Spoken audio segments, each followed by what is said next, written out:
Hi guys, welcome back to my YouTube channel, Victoria's Reality Corner, and it's your Auntie Victoria, aka Auntie Vicky.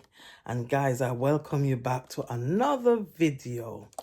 So guys, it's a Monday evening to be exact, and hey, boy, a new week, and so much things to be done. So guys, you know, everything has gone back to normal.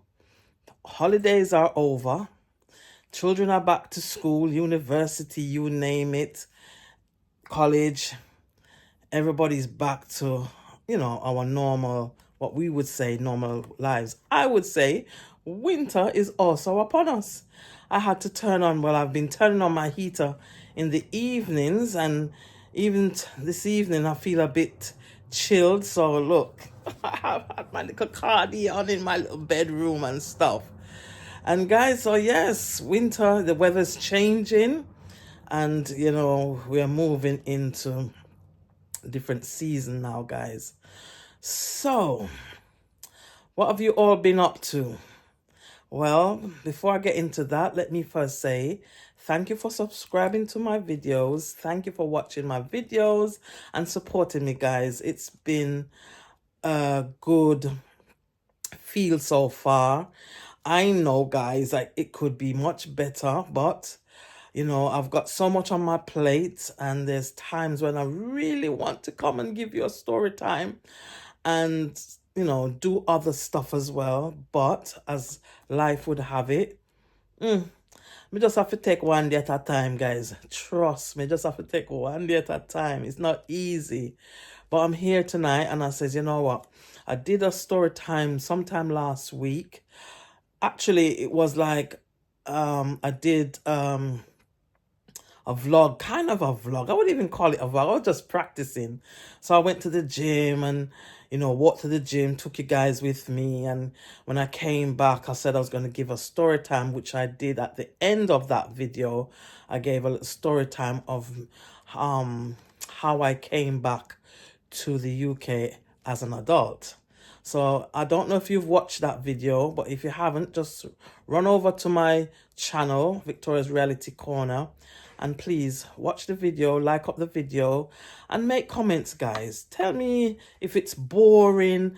Tell me if you want to, what do you want to see, guys? Interact with me. And you know what I'm trying to psych myself up to do? Hey, I try psych up myself to do a live. And I don't know why, but every time I think I'm going to do a live, I'm thinking, oh, I haven't got enough subscribers to watch a live, or I feel nervous for whatever reason. But if I can sit before you guys doing a video, basically it's the same way doing a live. The only thing that I would get hopefully, one and few people on the page I watch me, and a like up and a comment. So I really, really want to do a live, guys. So bear with me. I'm going to be doing a live soon. So back to what I've been saying about the story time. So I did a story time about me coming to the UK, and so I want to get back into that. So I'm thinking I'm gonna kind of go back to the beginning, because since it's just a story time, I'm gonna go back to the beginning. And as you see from the title below, it's how I came back to the UK, how my sugar daddy assisted me to come back to the UK. Yeah? So that's the title of tonight's story time. So, yes. So, guys, so here it goes. I was around 27 years old, and it was just after Gilbert, guys. So it was 1988, and I experienced Gilbert. That was the first major, biggest hurricane that Jamaica experienced, and I was there. I experienced that hurricane, and guys, it was something out of a movie. It was really scary. Boy, it was like, oh my gosh, what's gonna happen? Because you're in it and all you can see is the rubble, the breeze, the zinc blowing off, trees, things flying in the air, and it was really scary. So it was around that time, and yeah. So after Gilbert, we survived Gilbert, thank God. And after Gilbert, um, there was a lot of devastation, a lot of people lost their homes, houses, rooftops, and stuff like that. So anyway, so after Gilbert, life was hard and I was struggling. And at the time, I was in a relationship, but the relationship wasn't working. And as I said, I was really struggling. And as a young girl, a young country girl at that, I was living in Kingston at the time. But my parents, as I said, we originally came from St. Catherine. So, I was back and forth between Kingston and St. Catherine. And by this time, I had my second child. Yeah. Anyway, I'll tell you more about that in another story time. But I had my second child and I was living in Kingston. But prior to that, the relationship was breaking down and things was very, very difficult for me. And I was in a depression. Yeah, I was suffering from depression because life wasn't lifing and, life was struggling and it wasn't pretty at all. So anyway, in my district where I came from, where I originally went to school and everything, there was this man that was quite prominent in the district. He was at the time he was an MP, and he was doing fairly good for himself. And guys, I can't even remember how I got into a relationship with this man. I can't remember how he approached me or how it went, but all I can remember is, he liked me, and all I could think was, okay, this looked like, someone that could assist me with my needs. And as a young girl as well, I was just thinking, I need help. And this man was willing to help. No strings attached at the time, but he just liked me as a young girl. These big men, when they have their business and their money and their cars, they travel a lot. And he just saw me as this pretty little thing, because back then, guys, hey, they used to call me brownie eyed gal is a trouble to a man, because my eyes were really pretty back then. And my eyes were big, as you can see, them big. And I had brown hazel eyes. And they used to call me brown eyed gal is a trouble to a man. But anyway, and I was shy. I wasn't like, I was friendly, but I was still shy. I wasn't like one of them, kept myself to myself, had my little friends go to school. And then because I grew up with my parents and they were strict, because they were church people, we grew up quite sheltered. So it wasn't like I had a lot of friends, didn't go parties or nothing like that. It was school, home, and the bush, as I told you. So yeah, so by this time, as I said, I had my second child and I was around 20, I think I was around 26 when I met this man. And for namesake, let's call him Master Tom. Yeah, Master Tom. So I met Master Tom, and he was very like wanted to help, and I'm like, no, what you doing? I'm a not little girl, but you could be, you're a big man for me. And I wasn't like really interested, but this man was like really serious about helping me and giving me stuff and stuff like that. So guys, as I said, Gilbert came, and So yeah, guys, like I said, Gilbert came and Master Tom was willing to help me. So yeah, I decided that okay, I have nothing to lose. I'm gonna take the help. So at the time when Gilbert came now, my parents' house was a bit damaged. They needed a zinc to replace on the roof, and you know, that costs money, and Master Tom decided that he would, give me the money to give to my parents to buy the zinc. So now I had to tell my parents that yeah, I've got this money to give them to buy back the zinc, and they were saying, where you get them the money there from and whatever, whatever. So I had to say, well, my friend gave it to me and whatever, whatever.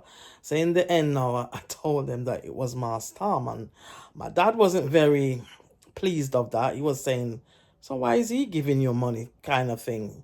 So, by this time I weren't really living with them. So I'm a big girl, I'm a big woman, got two children by this time. So I say, well, he likes me and he say my help. So anyway, my parents, in the end, they accepted the money and they fixed their roof. So, my dad knew him because I think my dad knew of him because, as I said, he's very prominent in the district. So he knew that it weren't no anybody who's going to come to put me into any problems. But at the end of the day, they still knew that he was much older than myself. But anyway, help we want and I help we attack.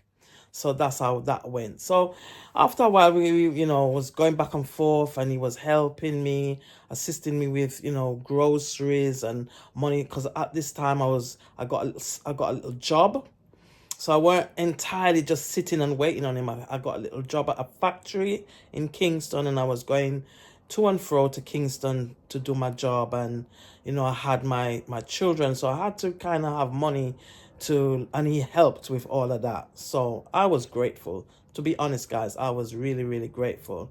So it came down now to a point now after Gilbert. One day he approached me and he says, have I got a passport? And I says, no, I haven't got a passport.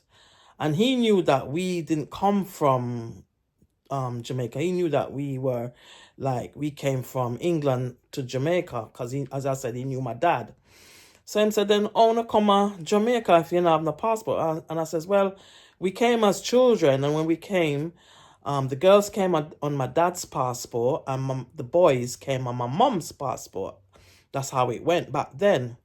So he said, then you don't have no passport. I says, no, I haven't got a passport. I never have the need to take out one because, it costs money.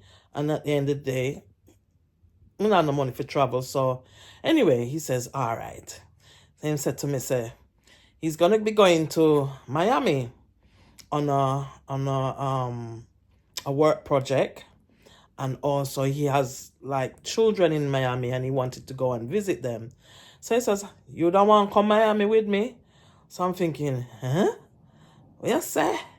He says, would you like to come to Miami with me? And I says, well, this time now I'm getting like, I've never been in a plane. I know about ship, but I don't know nothing about plane. So I'm thinking, you're serious? And he's saying, yeah, you want to go to Miami with me? So I said, yeah. So anyway, so he said, Mom, I said, well, I gotta go. I don't have a passport and whatever. So he said, no, man, don't worry about that. So he gave me the money to go and take out the passport, take out whatever, documents I needed and whatever to get this passport. And I was like, you're serious? And he must say, yes. I want to come. I'm going to say, yeah, I would come. So guys, I went and I took out my passport. And at the time, because I wasn't born in Jamaica, it was a British passport me get.